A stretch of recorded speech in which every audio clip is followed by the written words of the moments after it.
Across from a moor in Scotland, there once lived a lad who earned his living as a beekeeper. Though he lived by himself in a cottage, he wasn't at all lonely, maybe because he felt a connection with his bees. In warm weather, when heather blooms covered the moor, the bees buzzed about with a satisfied kind of hum, sipping nectar wherever they liked, and he felt happy for them. In late fall, when wildflowers became scarce, their buzzing became more erratic, and he understood their anxiety. Sometimes the lad complimented his bees on an especially large batch of honey, and they seemed to buzz about in pleasure and pride. Folks in town said the lad could talk to the bees. Of course that couldn't be true, but in a way he felt they knew each other very well. One evening, as the lad was checking his beehives, 2 hounds suddenly appeared from across the moor, barking wildly and dashing directly toward him. The object of their chase soon became apparent when a white hare leapt out of the heather into his arms. Quickly, the lad tucked the terrified animal under his jacket. The 2 hounds circled his legs, barking angrily. He picked up a stick and swung it around. Eventually, the dogs gave up and bounded away. When the dogs disappeared from view, the lad set the hare back on the ground and returned to work. But instead of hopping into the thicket, the hare followed him, twitching its nose and eyeing him steadily. He went inside his cottage, and the hare ambled in behind. "Well now, you act like you want to be my pet," he said. "It looks like you expect dinner. I suppose I might have a carrot for you." He let the hare nibble on a carrot while he scooped some stew into a bowl for his own dinner. When they had both finished, the hare jumped onto his lap and he stroked its head and ears. "Ooch!" he said with surprise. "I've seen black or pink eyes on a white hare, but how did you get those blue eyes?" The hare responded by stretching its back for more petting. The next morning, he took the hare to the hives to introduce her to his bees. He knew that changes in their environment can alarm bees, and he didn't want the presence of the hare to unsettle them. So he held out the hare for them to inspect her first, then set her down close to his feet. The bees dipped down and spun around her face, but she didn't seem to mind. After they satisfied their curiosity and returned to their hive, he took the hare to the next beehive for another round of introductions. One afternoon, a few weeks later, the lad noticed an old woman ambling along the track across the moor. Thinking he might sell her a fine comb of honey, he met her at the gate. Before he could speak, however, she pointed to the hare, who was peering out from behind a heather shrub. "You don't see that every day," said she with a crooked smile. "A blue-eyed hare." "Indeed," said the lad, turning to admire his pet. "What do you want for her?" said the old woman. "She's not for sale." "Surely you have your price, lad. Now look at this bonny piece of gold. It's not every day you are offered a piece of gold for a common hare, now is it?" "She's not common, and she's not for sale," frowned the beekeeper. At once, the old woman, whom the lad had thought much too old for such friskiness, sprung over to grab her. A bee hovering nearby gave a loud shrill, a sound that surprised the old woman and apparently alerted the other bees. In moments, a dark swarm had gathered and rushed to attack the old woman. "Eek!" she cried, spinning around and running away. "You'll be sorry you didn't hand over the worthless hare when you could have." The next day at the marketplace, when he was selling his honey, the beekeeper shared what had happened with the baker who tended the stall next to his.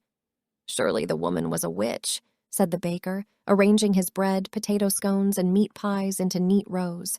"Take my word, you'd better be careful." "Aye," agreed the seller of sweaters and kilts on his other side. "She's a witch, no doubt about it." But the lad thought, then again, these two often think people are witches. It could have been just a strange happenstance. Still, just in case, that night he barred his windows and locked his doors. From then on, he kept a close eye on his hare at all times. The summer passed. By the time frost lay on the ground in the morning, few flowers and very few bees remained out in the cold air. Most of the bees had already retreated to the hives where they began their cold weather work of keeping the hive warm enough for their queen to lay her eggs. One chilly October morning, the lad was setting trays of sugar water inside the beehives when a gypsy caravan rolled by on its way southward. He waved to the driver, and a young gypsy man waved back. Much later, the lad noticed a sack of grain lying in the road just past the gate. Ooch, it must have dropped from the gypsy van. They'll never know it's missing till they set up camp tonight. By then, it'll be too dark to come back looking for it. So the lad hoisted the sack onto his cart and took off, following the tracks that the gypsy van had dug behind in the earth. In an hour or so, he caught up with them. He hailed them. When they stopped, he handed the young gypsy driver the sack of grain. "Do you mean to tell me you followed us all this way to return a sack of grain?" said the young gypsy man. "Most folks are more than glad for us to go and to never see us again." "Why shouldn't I bring it back to you?" said he. "Else I'd have to think about your poor horses missing their dinner tonight." Just then, the hare poked its head out from under the beekeeper's jacket. "And what is that?" said the gypsy lad. "A blue-eyed hare?" "Yes," he said with pride. "She's a special one, she is." "More than special, I'd say," said the gypsy fellow. "Grandma," he called inside the van, "I want to show you something." An old woman with a bright headscarf, long pleated skirt, and puffed white blouse stepped out of the van. "Now what do you think of that?" said the gypsy man, nodding toward the hare. "Oh my," said the grandmother. "It's only a hare," said the beekeeper. The old woman shook her head. "Not at all." "'Tis a lassie," said the grandmother. "A lassie who's been bewitched." The beekeeper gasped. Then he spilled out his story. He told them both about the two dogs who chased the hare across his moor, the strange old woman who had tried to grab her, the bees who forced the witch away, and what his friends at the marketplace had said about the old woman. "Your friends are right," said the grandmother firmly. "That woman was a witch, and no doubt the very one who bewitched the lassie. One thing you can count on, she will come back. She's biding her time for the lassie, that she is." "What is she waiting for?" "All Hallows' Eve, I suspect," said the grandmother. "She knows the bees will be back in their hives by then. But most important to her, that's the one day of the year when the magic of witches is the strongest." "What can I do?" he said, alarmed. "Tell me, did you say you can talk to the bees?" "Not exactly talk. However you talk to them, you may need their help. When you go home, explain to the bees that the witch may return. Before the sun sets on All Hallows' Eve, tie a good strong cord around the hare's neck and shoulders and keep her on your lap till past midnight." "That sounds fine," said the lad. "Do you think this will be easy?" said the grandmother. "When she's under the witch's spell, she may pull and jump with a power that will shock you, but you must hold her tight. If the bees can help, all the better."